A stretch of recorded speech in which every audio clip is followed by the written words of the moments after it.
The Consumer Price Index shows inflation has decreased over the past few months. However, the market is anticipating inflation to increase in May. It is scary, and I think that's the reality for most individuals in the economy. Dr. Abdullah Al-Bahrani is an economist at NKU's Hill College of Business. He says the biggest concern in the market right now is uncertainty, as people are expecting tariffs to cause an increase in price levels. Although tariff policy hasn't fully been implemented, a lot of firms are already introducing price hikes in anticipation of future increases in their cost of goods that they're going to be selling. The impact of tariffs can be seen when buying newer vehicles, clothes, and even household products. Procter & Gamble announced the company was cutting 7,000 jobs, citing the challenges were posed by tariffs and slower growth. What we're seeing is credit availability in the market is actually decreasing.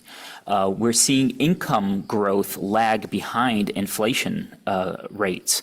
So the consumer is starting to feel the squeeze, and companies are expecting that the consumers will stop spending, and therefore they won't need as many people working. Dr. Al-Bahrani says there is really a disconnect between what data is showing and what the market is anticipating. The Federal Reserve is looking at this data, and they're hoping that inflation falls towards their 2% target. Any data that shows that inflation is higher than that 2% means that we won't be seeing interest rate cuts in the future either. Dr. Al-Bahrani says though there is a lot of uncertainty, he wants consumers to know this. I wish I had answers other than the fact that tell you that that's the entire market. The entire market is worried about what's going to happen next. In Cincinnati, Taylor Woods, WCPO 9 News.